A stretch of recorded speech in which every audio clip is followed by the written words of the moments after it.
అమరజీవి చెన్నుపాటి ఆశయాలతో విశాలాంధ్ర నాశించిన పంటుల్లతో అమరజీవి చెన్నుపాటి ఆశయాలతో విశాలాంధ్ర నాశించిన పంటుల్లతో ఉదయించిన కిరణమా బాలుని తేజమా యుటిఎఫ్ సంగమా చైతన్యపు శిఖరమా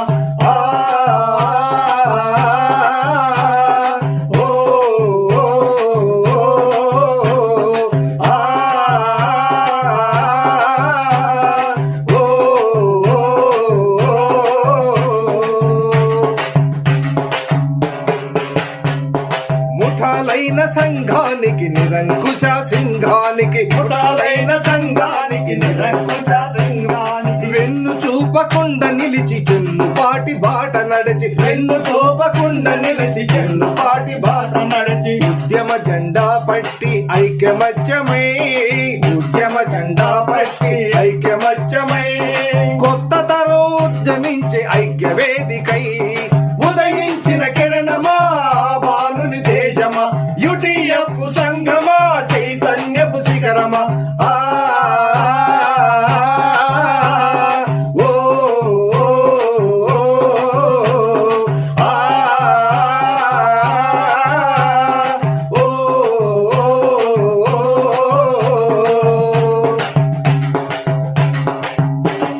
యుటిఎఫ్ రెండు కళ్ళు బాధ్యతలు హక్కులు యుటిఎఫ్ రెండు కళ్ళు బాధ్యతలు హక్కులు గుండె నిండా సోషలిజం గమనంలో ప్రజాస్వామ్యం గుండె నిండా సోషలిజం గమనంలో ప్రజాస్వామ్యం అధ్యయనం అధ్యాపన ఊపిరులై అధ్యయనం అధ్యాపన ఊపిరులై సామాజిక సృహయే ఆలోచనై ఉదయించిన కిరణమా భానుని తేజమా యుటిఎఫ్ సంగమా చైతన్యపు శిఖరమా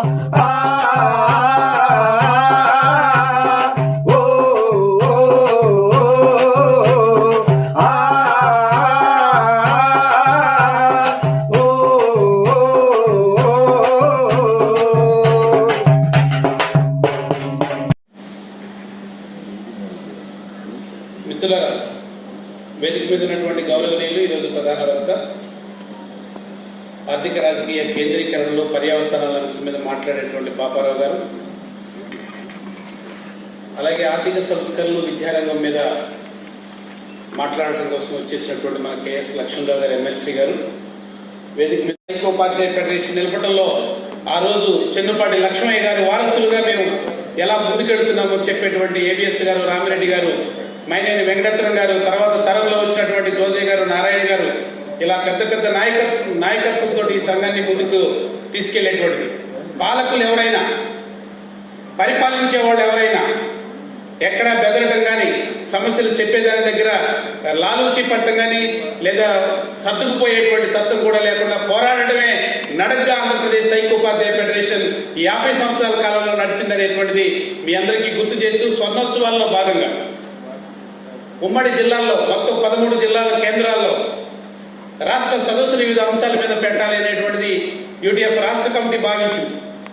దానిలో భాగంగానే శ్రీకాకుళంలో ఇప్పటికే ఒక సదస్సుని విద్యారంగంలో వస్తున్నటువంటి మార్పులు, ఉపాధ్యాయుల కర్తవ్యాలు, వీటన్నిటి అంశాలకు సంబంధించి, అలాగే విద్యారంగంలో ఈరోజు మన భారత రాజ్యాంగంలో ఉన్నటువంటి మౌలిక సూత్రాలని ప్రక్కకు పెట్టి లౌకిక విధానాన్ని తూట్లు పొడుస్తూ ఉన్మాదపు అంశాలని ఎలా ముందుకు తీసుకొస్తున్న అంశాలని మాట్లాడుతున్నాం. ఐక్య ఉపాధ్యాయ ఫెడరేషన్ స్వర్ణోత్సవాల సందర్భం 1974 ఆగస్టు 10న ఐక్య ఉపాధ్యాయ ఫెడరేషన్ ఏర్పడి స్వర్ణోత్సవాలు ఇప్పటికే మనం అక్టోబర్ 1న ప్రారంభించాం. రేపు మనం ఆగస్టు 10 నాటికి 50 ఏళ్ళు పూర్తి చేసుకుంటాం. బహుశా డిసెంబర్లో నాకున్న ఇన్ఫర్మేషన్ ప్రకారం కాకినాడలో పెద్ద ఎత్తున మనం స్వర్ణోత్సవాలు 4 రోజుల పాటు జరపాలని కూడా నిర్ణయించాం.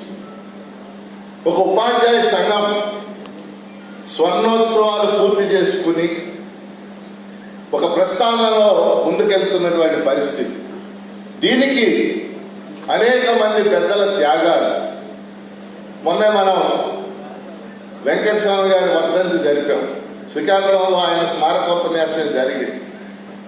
రేపు మే 2వ తారీఖున రామిరెడ్డి గారి వర్ధంతి, ఆ స్మారకోపన్యాసం బాపట్లలో జరగబోతుంది. ఇంకా అనేక మంది, అది మైనా వెంకటరత్నం గారు, అంకోరావు అనేక మంది త్యాగాలు చేశారు. వాళ్ళందరి కృషి వల్లే ఈరోజు యూటీఎఫ్ స్వర్ణోత్సవాల సందర్భంగా ఈ రోజున ఆంధ్రప్రదేశ్లో ఒక ఉపాధ్యాయ సంఘం, పెద్ద ఉపాధ్యాయ సంఘంగా పురోగమిస్తున్న సందర్భంగా మీ అందరికీ నేను హృదయపూర్వకంగా శుభాకాంక్షలు తెలియజేస్తా ఉన్నా. అయినప్పటికీ ఈ డిఏలు కావాలి, ఈ పిఆర్సి అమలు చేయాలి, ఈ బకాయిలు చెల్లించాలి. మాకున్నటువంటి 20,000 కోట్ల రూపాయల బకాయిలు ఈ ప్రభుత్వం చెల్లిస్తుందా చెల్లించదా అని చెప్పి మనం పోరాటానికి దిగాల్సిన పరిస్థితి. ఎంగిలి మెతుకులు విదిలించినట్టు అప్పుడో కొంచెం విధించారు. ఈ మాత్రమేనా వచ్చిందని సంతోషపడాల్సినటువంటి పరిస్థితి వచ్చింది. కానీ మనందరం దూచిపెట్టుకోవాల్సింది ఏంటంటే దాదాపు ఇంకా 18,000 కోట్ల రూపాయల బకాయిలు, మన బకాయిలు ఈ రాష్ట్ర ప్రభుత్వం చెల్లించలేదు. ఇప్పుడు ఎన్నికల కాలం కాబట్టి చెల్లించే అవకాశాలు కూడా రుగ్యం. మార్చి నెలలో 5,500 కోట్లు చెల్లిస్తామని చెప్పారు. ఏం చెల్లించారు? 1,000 కోట్ల రూపాయలు కూడా చెల్లించలేదు. కానీ కాంట్రాక్టర్లకు మాత్రం 16,000 కోట్ల రూపాయల బకాయిలు చెల్లించినటువంటి పరిస్థితి. ఏప్రిల్, మే, జూన్ నాటికల్లా మొత్తం బకాయిలన్నీ చెల్లించేస్తామని చెప్పారు. ఏప్రిల్ అప్పుడే 12 రోజులు ముగిసిపోయింది. ఏమొస్తుందంటే ఏమొస్తుందో తెలియని పరిస్థితి. ఈ రకమైనటువంటి పరిస్థితులు వస్తూ ఉంటే సంక్షేమ కార్యక్రమాల పేరున ఖర్చు పెట్టేటువంటి డబ్బుని మరింత పెంచుకుంటూ పోతా ఉన్నారు ఈ రోజుని. అంటే రాబోయే కాలంలో ఈ 18,000 కోట్లకి అదనంగా మరికొంత బకాయి చేరబోతా ఉంది. దీన్ని ఎట్లా మనం సాధించుకోవాలి? ఇది మనం ఆలోచన చేయకుండా, పోరాటం చేయకుండా ఏ రూపాయి కూడా మనకు వచ్చే పరిస్థితి లేదు. జీతం ఒకటే ఈ రోజున మనకి అందుతూ ఉంది. ఏ రకమైనటువంటి అరియరు వచ్చేటువంటి పరిస్థితులు లేవు. భారతదేశ ప్రజానీకంపై చేస్తున్నారు. ఉదాహరణకి 1922-23 ప్రాంతంలో ఈ దేశంలో టాప్ 1% ధనవంతులకి చెందినటువంటి సంపద, అంటే ఆదాయం పరంగా వాళ్ళ చేతులకు వెళ్తుంది 21%. అంటే 100 రూపాయల సంపద సృష్టి అయితే 21 రూపాయలు టాప్ 1%కి వెళ్తాయి.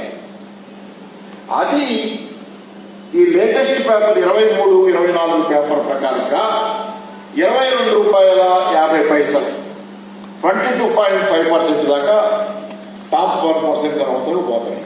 అంటే ఈ బ్రిటిష్ వాళ్ళ కాలంలో 21 రూపాయలు 100 రూపాయలు టాప్ 1% ధనవంతులు తప్పుతుంటే అప్పటి ఇన్కమ్ ట్యాక్స్ చట్టం లెక్కల ప్రకారం ఈ రోజు 22 రూపాయల 50 పైసలు టాప్ 1% ధనవంతులకు దక్కుతున్నాయి.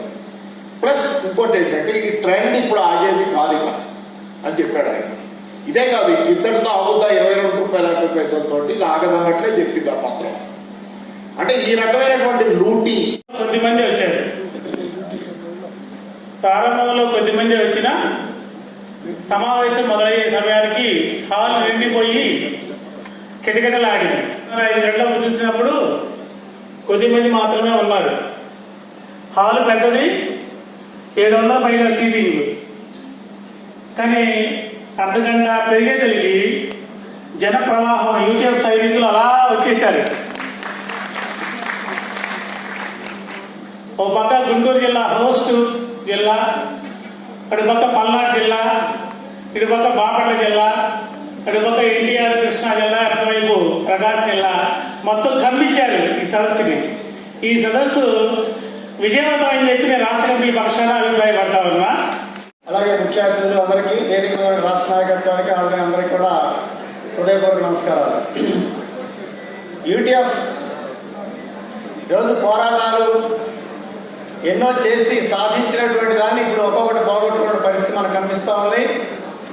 విద్యా సదస్సు ఈ రకంగా చైతన్యం చేయడం కోసం ఈరోజు రాష్ట్రంలో విద్యారంగంలో ఉన్నటువంటి సంక్షోభం బాగా ఉంది, అనేక ఇబ్బందులు నడుస్తూ ఉన్నాయి.